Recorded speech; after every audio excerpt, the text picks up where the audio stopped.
Tabuk City Newsbreak. Mahigit kumulang na 60 kinatawan ng mga civil society organizations o CSO sa lungsod ng Tabuk ang nakilahok sa CSO Enhancement Activity na isinagawa ng City Barangay Affairs and Community Relations Office o SIBACRO kahapon. Ayon kay Officer in Charge ng SIBACRO Oliver Layugan, kinakailangan ng mga CSO na sumailalim sa orientation at magpa-accredit dahil isa itong mandato ng pamahalaan upang isulong ang transparency, accountability at mabuting pamamahala sa mga lokal na pamahalaan. Dadaytoy kami is mandatory ti barangay nga iyang credit na kayo diyan nyo.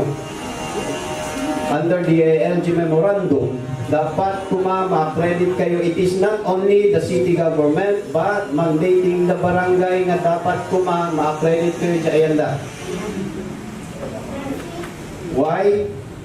Tapno at damet iti supervision ti barangay kanyayo. Another is at dantumet mandatory nga at dati member yo ijay unag ti barangay.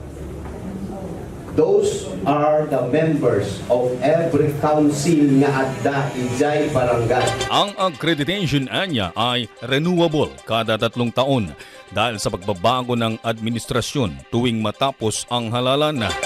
Inaatasan rin anya ang mga accredited CSO sa mga barangay na italaga ang kanilang organization officers upang magkaroon ng mailuluklok na kinatawan sa mga konseho ng lokal na pamahalaan. Ang proseso na kumadapat data is among the 43 barangays kada dati president yun ita dahil sulat agpili the 43 president agpili no sino matipatugaw dato'y city.